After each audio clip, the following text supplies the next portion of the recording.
Meet George. He's a smiley, giggly, content 2-year-old with 4-limb asymmetrical cerebral palsy and global developmental learning delay. I have created this presentation because Sheffield Council have allocated George a place at Woolly Wood, a special needs school that caters for all types of disability, and we, his parents, would like him to attend the Specialist Cerebral Palsy School Paces. Both schools are within a 15-minute drive from the family home, and Paces have already allocated George a place. The reason the council have given for their choice is inefficient use of resources. Paces cost £529 extra per month. I would appreciate 10 minutes of your time to talk about why George is the perfect fit for Paces, the difference between Woolly Wood and Paces, and why a short-term spend is both an investment for George and the taxpayer. So how does cerebral palsy affect George? It affects his physical development, his bone health and cardiovascular health, his cognitive development, his ability to communicate, his visual development, social development, and emotional well-being. So why Paces? Paces is a specialist school whose approach has been developed specifically for children with cerebral palsy. To best benefit from Paces, a child has to have the potential to learn and a neuromotor disability like cerebral palsy. George has fallen cerebral palsy. As for George's potential, well, see for yourself.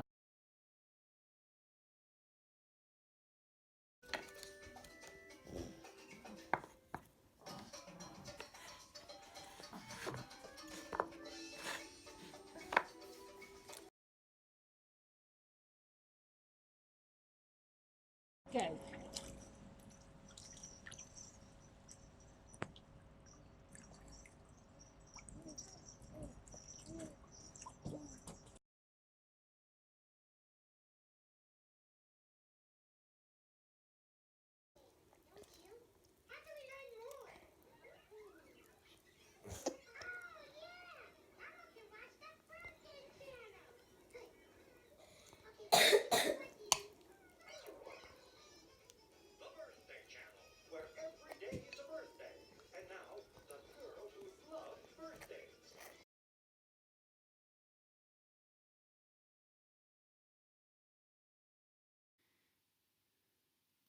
So what does a typical day at Paces look like? Throughout the day, George will be in a small class with a high staff-pupil ratio. All children will have cerebral palsy and they will do activities together.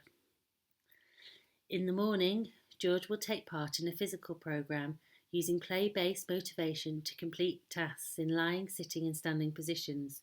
He will learn about his body, how to manage and control his movements. This will improve core strength and work towards giving George independence. The rest of the day will focus on applying those skills to everyday tasks such as playing bricks or personal care. Doing physical activities with other children with similar needs to George means he can learn through copying. He can have role models and become a role model. The staff are all experienced in cerebral palsy and have a can-do attitude. This in turn will give George a can-do attitude. All this will help promote and build George's self-esteem. Unfortunately, George's hips are partially dislocated. To minimise further migration, it's vital that George is in the correct posture whilst doing activities outside of his supportive equipment. This condition is common to children with cerebral palsy. At Paces, all staff are experienced and understand the importance of this. George will also get lots of opportunities to develop fine motor skills. He will get toilet training and help to develop skills needed for independent eating. So how does Woolly Wood compare? George will be in a room with 10 children. They'll be the most severely disabled in Sheffield, of all types of disabilities, including Downs, autism, behavioural difficulties, and severe and profound learning difficulties. Most of the children will be physically able, and the staff ratio will be 2 to 1. So what does a 2-to-1 ratio mean in practice? For 25% of the day, George would get 1-to-1 doing George-focused activities away from other children. They would be activities stated in his healthcare plan, and for George would be 30 minutes of physiotherapy and 1 hour doing portage type activities. The rest of the day, 75% of the day, George would be in small groups doing activities that cater for all the children in that group. I've stated 3-to-1 ratio as an average. In reality, the ratio would depend upon the combination of pupils and the activities offered. The problem with ratios 2-to-1 or above is that George is essentially like a 2-year-old without the use of 3 limbs. He wants to physically interact with his environment and play with toys, but to do so he needs an extra hand. To develop skills outside his supportive chair, he needs 1-to-1.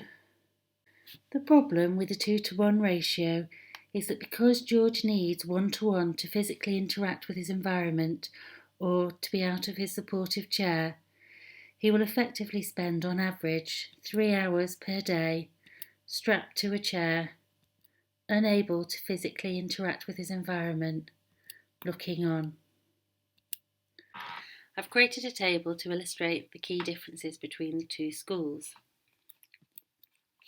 The number of children within the class is smaller at Paces. The types of disability in Paces, all children in his class will have cerebral palsy. In Woollywood it be a range of disabilities. The ratio is much better in Paces with 3 adults to 4 children. The time spent on physical skills is a minimum of 3 hours at Paces, which is 6 times the amount of the minimum at Woollywood. The activities specific to George's learning needs, all at Paces versus just 25% at Woollywood. The expertise needed for George's hip condition is at Paces, not at Woollywood.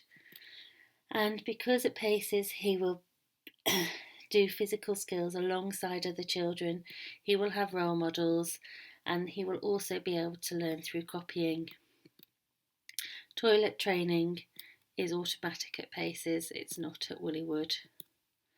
So why is it important to invest in George?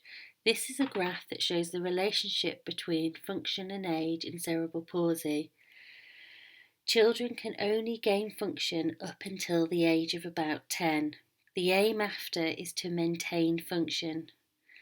The next few years and the therapy input is therefore vital, as they will determine George's function as an adult. The more time George spends on developing his physical skills, the closer he will get to his physical potential. So why is this important? If George gets the right physical input over the next few years, he's more likely to be able to stand as an adult. If he's able to stand, then George won't need specialist hoist equipment. This opens up the activities and places that George and us as a family can go.